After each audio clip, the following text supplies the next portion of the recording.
I am Amy. I run the marketing department here at foreUP. Today, I'm going to be speaking with you guys about your online presence. In general, I won't be doing a lot of how-tos, but I will be trying to give you some best practices for the main channels for your online presence that are going to best help you generate new business, generate repeat business, stuff like that. Before I jump in, like I said, I will not be covering how to set up your Facebook or how to set up your website. But if you need those things, you can head on over to our blog, which is blog.foreup.com. And the last 3 posts that you'll see there are step-by-steps for each of the things that we're going to talk about today. So if by chance you need some of that, head on over there. Just bear with me while we get through this, and then you can go ahead and send it over to your team member, or you can take a look at it yourself. So let's jump in. About 10 or 15 years ago is when online presence started to really become a thing. You had people starting to buy movie tickets online. They were reserving hotels. They were planning their whole vacations online, using their mobile phone a lot of the time. And for the golf industry, it wasn't quite as critical as it was for the other industries. The demographic wasn't as quick to adapt these new methods of technology and online booking. So it was okay that the golf industry took a little bit of time to catch up. I call this older demographic who was slow to pick up on this technology the yellow book generation. And now the struggle that golf courses have is that yellow book generation, they also have adapted. They are using the internet to search for businesses. They're pulling up their navigation on their phone. They're all there, which means you need to be there. And of course, you also have the younger generation. If you heard Evan's message earlier, he was mentioning that even his children have started to see more and more of the younger people coming up in this game. And so in order to be able to capitalize on that, you're going to have to talk to them and show up where they are, which is online. So you probably don't need these little stats to drive that message home, but let's talk about it really quickly. 60% of people say they want to book appointments online. If even 50%, it would save you a ton of time. 46% of Google searches are for local businesses. So like a golf course, of course. 89% of consumers turn to search for information on local businesses. And I think this is one of the most important ones. If 90% of people are looking online and you are not there, obviously showing up the way that you want to be showing up, you're going to run into a problem. These last couple are specifically about Google because we're going to talk about Google. It owns more than 90% of the search market, which means it's worth putting your time there.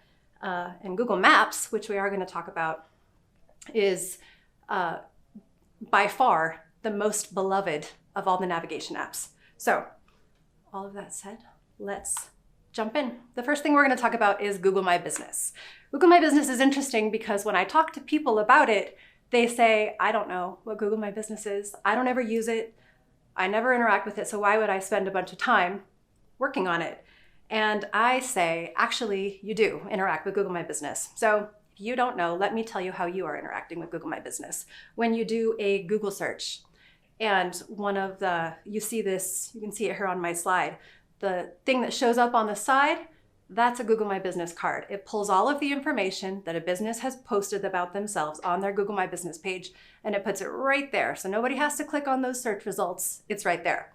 The other thing that you do to interact with it is with your navigation app.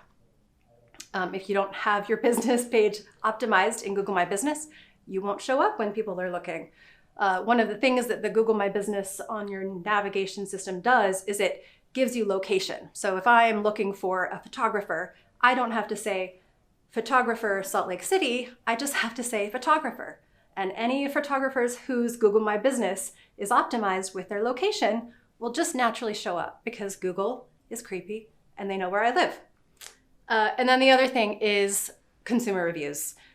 For restaurants, you might want to be on Yelp, or for a software company like us, you might want to be on a software review. But for a business like a golf course, Google is where people are going to find the most of their reviews. So that's another thing that you probably do to interact with Google My Business on a regular basis. So for you as a business, why do you care? Here's a long list of things. We don't need to talk about them all, but first of all, it's free. You don't have to do anything, and it's a business listing. Second of all, it's also really professional.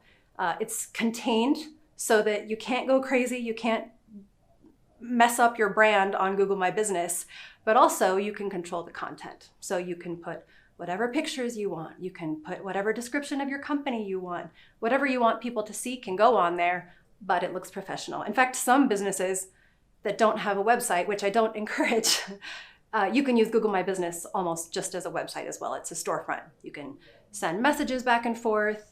It's helpful for your SEO, and also, especially for a golf course where your hours might be changing a lot, it's a quick glance for your guests to be able to see what your hours are for any given time. So, like I said, if you need help setting up your Google My Business, go on over to our blog, blog.foreup.com, and get it. But for these little best practices that I'm going to give you here, we're going to assume that you already have a Google My Business page.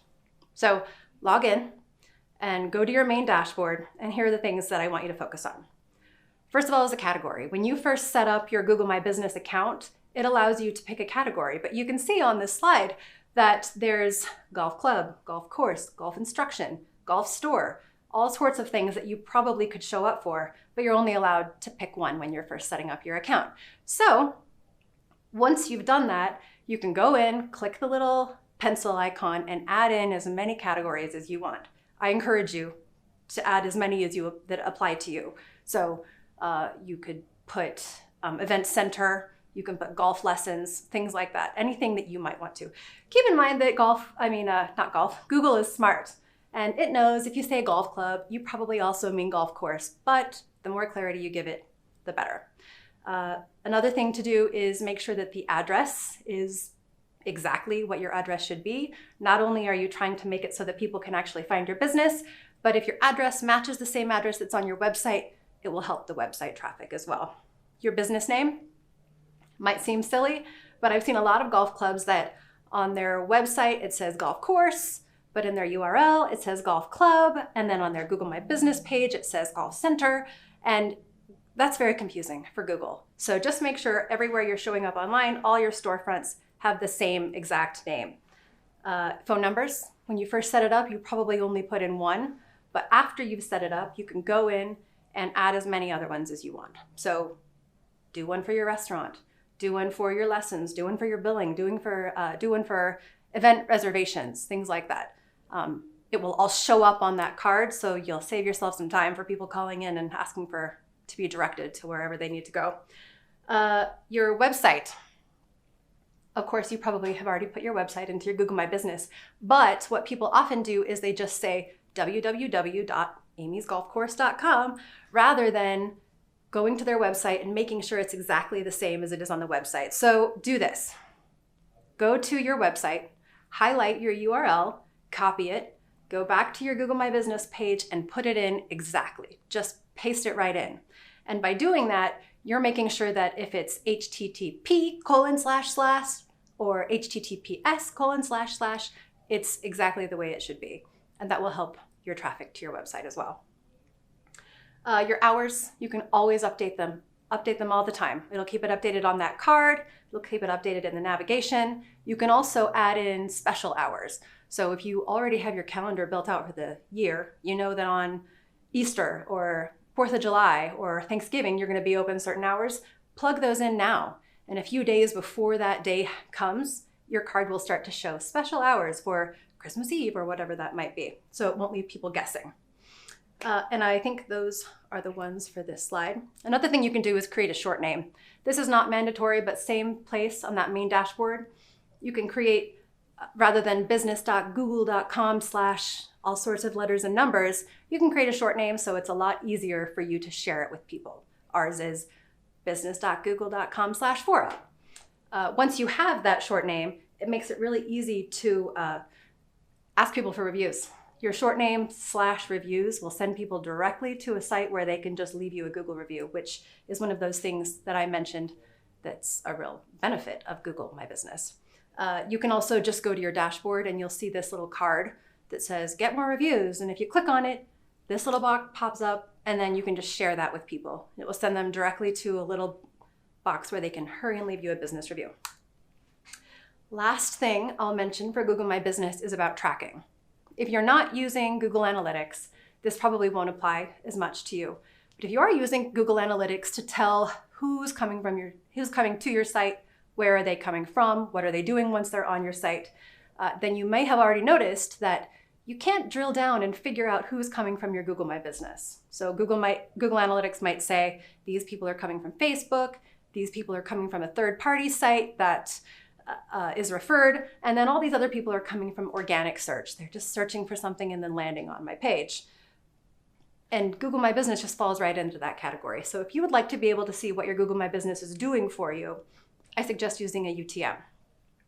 Quick explanation of a UTM, it's an urchin tracking module, which means very little, but basically it just puts a string of code on the end of your URL so that Google Analytics knows where people are coming from. You can see on this slide, our normal URL for our website is foreupgolf.com, but on our summit page that you accessed all these links on, there's a link to our website, and I put a UTM on that link. So when you click through to our website, you'll see this URL here on the top of the page that tells my Google Analytics, oh, hey, these people came from this website. And you can do that same thing with Google My Business. So I put a link down here for a UTM builder, but you can just Google search UTM builders. It's very easy. It says, okay, what do you want it to tell us? And you just say Google My Business profile, and then you'll be able to look at that. So those are some best practices. Like I said, if you want to get some help getting it set up, go ahead and pop over to the blog.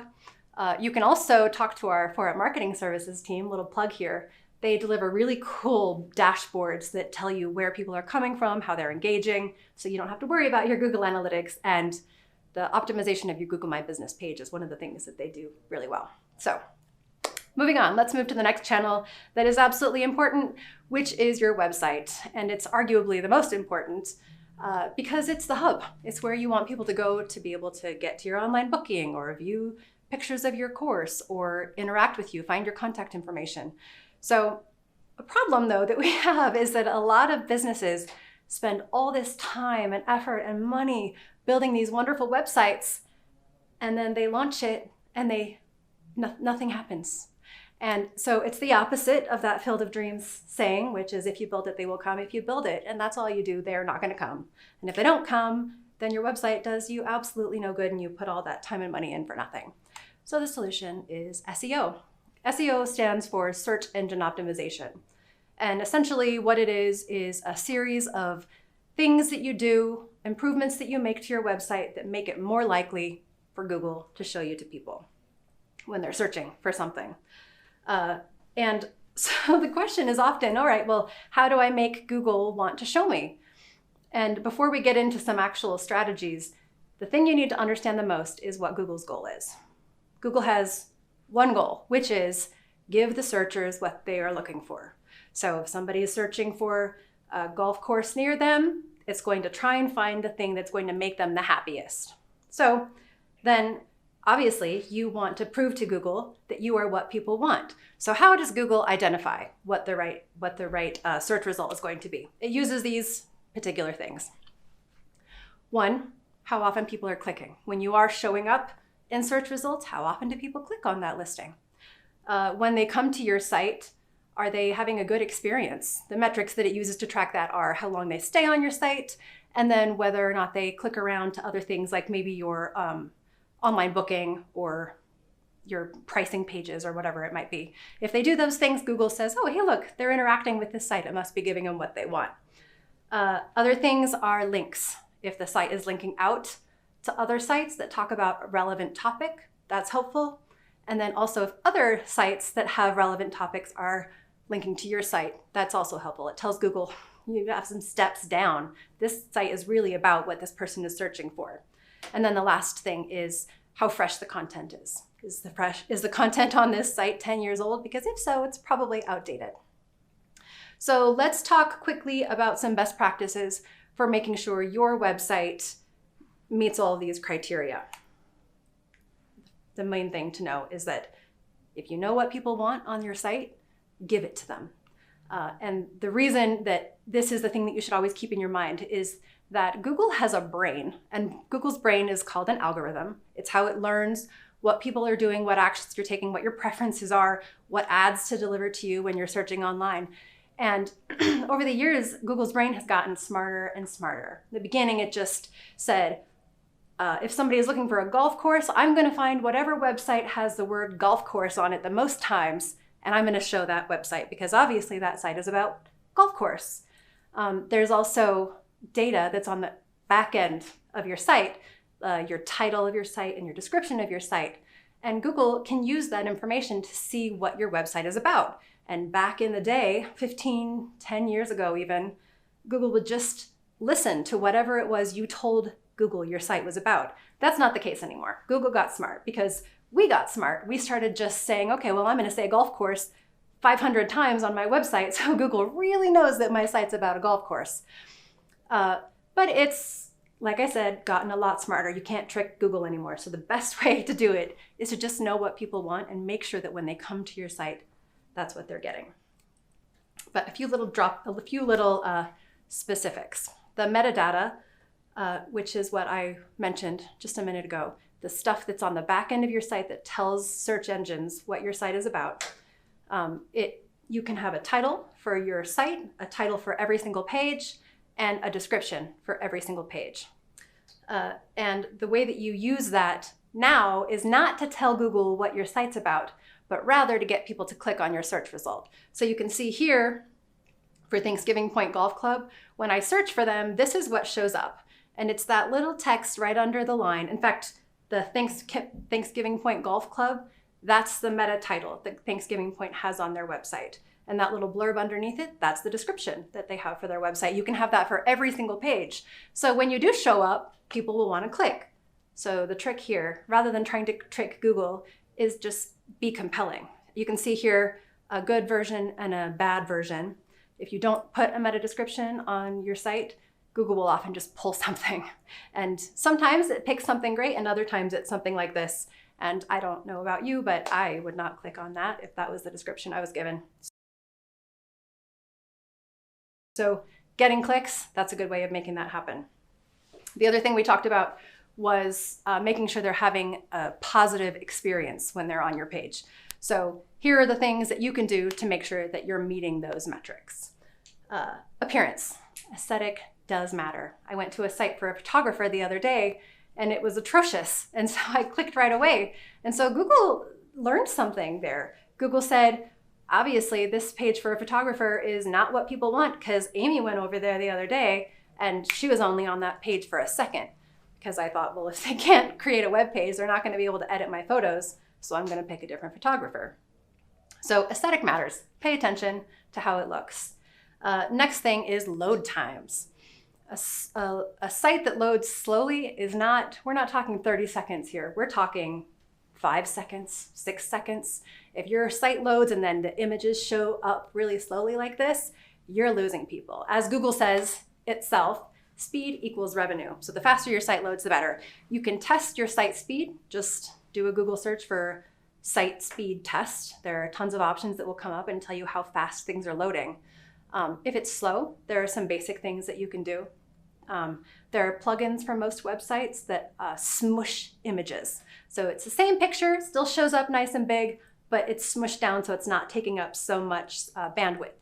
Same thing with your videos. You can tighten them up, compress them a bit so that they still show up, but they're not taking up as much of that speed. Like I said on here as well, run that speed test. Go ahead and do a Google search. Another thing that it wants to know is if you're scrolling. If you're scrolling, it means that you're doing something right. So the aesthetic matters, but also the way that you're pulling people down the page of your site. Pay attention to that experience. Clicks, you want people to click around. So make sure your sitemap, which is the structure how people get from place to place, make sure it makes sense. If you want people to click around, make it obvious. Broken links, if you're linking out to an article on PGA.com or you're linking out to an image of a recent tournament or something and that image gets taken down and that link is broken, Google knows. Google doesn't even need somebody to go and try to click on it for Google to know. It can tell. So make sure your site has no broken links on it. Check consistently. And then the last thing is mobile friendly. In the last 8 years, year by year by year, it's become more and more important to have your site be mobile friendly. Even the oldest of demographics are going to be looking on mobile. So Google cares. And if your site is not functioning even better on mobile than it does on a desktop, you're going to take a hit. So those are the things that you do to make sure that your visitors are having a good experience. Next is the relevance. That's what we were talking about with the links out and the links in. This isn't quite as important for a golf course because there are not a ton of things that you can link out to, but do your best. And if you can't find other golf-related sites to link to, that's okay. Link to other things in your community. If there are businesses that you have relationships with, or another business is promoting a tournament, link out to that site, and that will help have them link back into you. You can reach out to other sites and ask them to link into your site, and it will absolutely make a difference. Last thing is keeping it current. Having an old website is valuable. Google cares. Hey, this website's been around for 10 years, 15 years. It must be doing something right because it's still here. But what Google cares more about is how recent the content is on your site. So if you have a site that's 10 years old, but you haven't updated it in 5 years, chances are Google is going to give you a bad domain authority score. That's another one of those terms that I'm throwing out there, but it's the score Google gives any website. You can check your domain authority, you can check your competitor's domain authority, you just do a Google search, and it will tell you what the rating is of your website.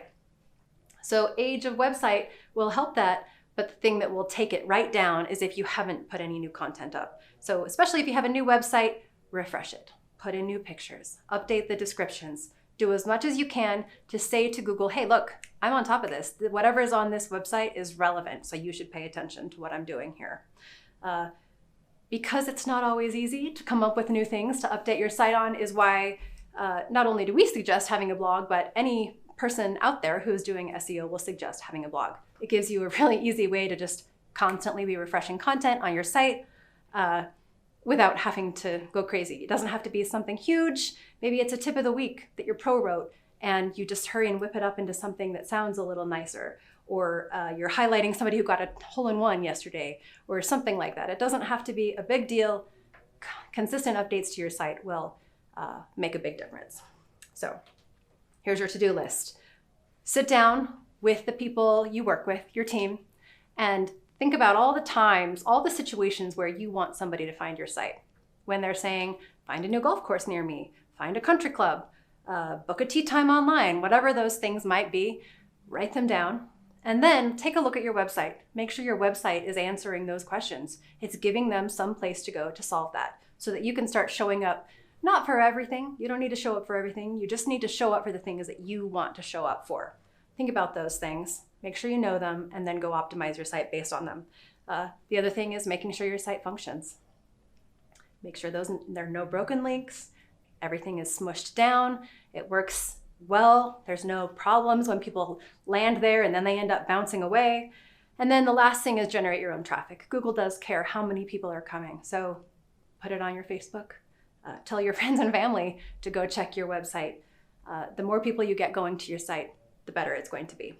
Oh, and I have this picture on here because you can see that it says people also ask. So when you're sitting down with your team to figure out what things you want to rank for, or what things you want people to show up to your site for, this gives you a really good guess. You can just cheat, search for your site, and then see what these little drop downs are. And then you can just go ahead and start optimizing your site for those things too.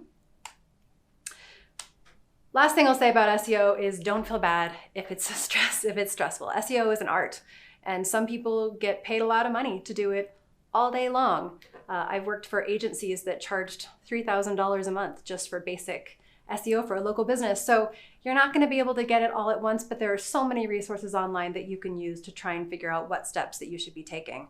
And I should make another plug for FMS here, our foreUP marketing services. They do so much more than SEO, and it costs way less than $3,000 a month. So if you're struggling, if you're worried, if you need help with your website, reach out to your account manager. If you don't know your account manager, you can just email accountmanagers@foreUP.com and you'll be connected with the right person. So if you'd like to talk to them about that or just have them look at your site and see what they think, you should do that. Last thing we're going to talk about today is social media.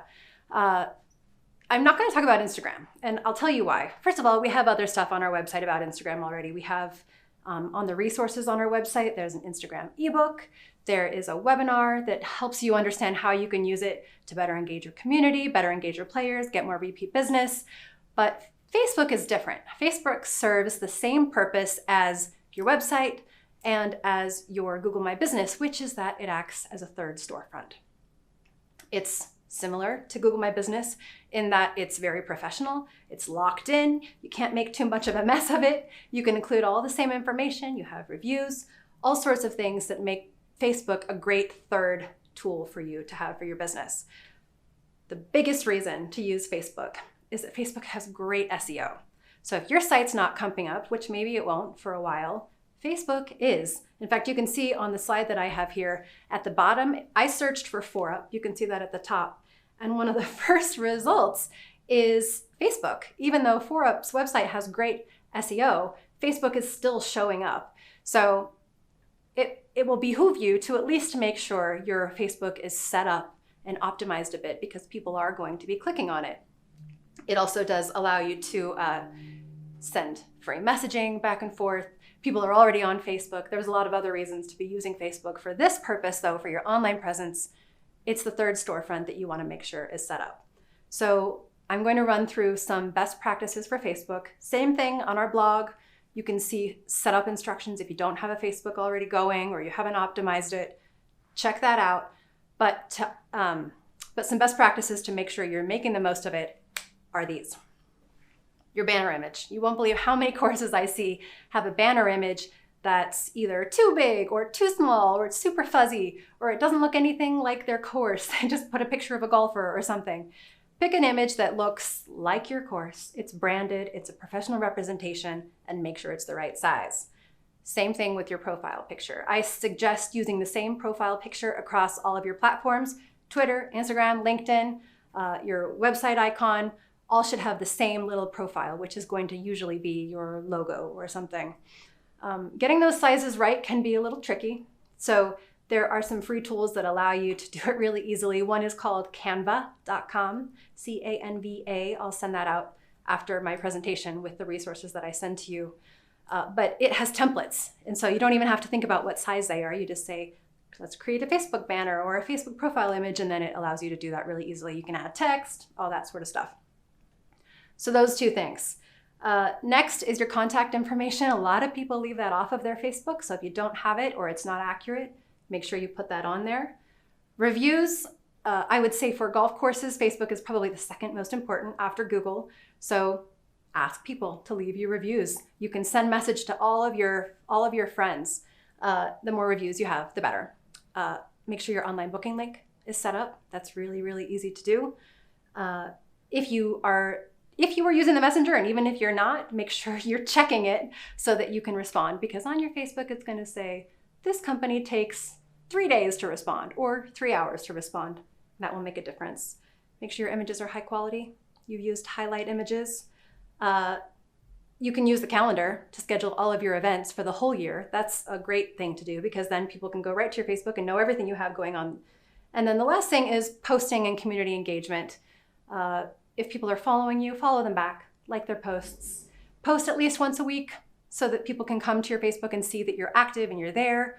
And consider liking other pages in your community so that you're pulling in other browsers that might not have seen your site otherwise, but because you're commenting on the bar down the street, you're making a comment on their Facebook post, they're going to start paying more attention to you. And that's basically it. Those are the 3 channels that I wanted to talk about today. After this presentation, I will go ahead and forward to you all of the resources that I have, and you're welcome to reach out to me. My email is right there. But like I said, go to blog.foreUP.com. You can also go to our resource center, which is right on our website, and get downloads and webinars. So good luck. I wish you the best of luck with your online presence, and have a nice rest of your day.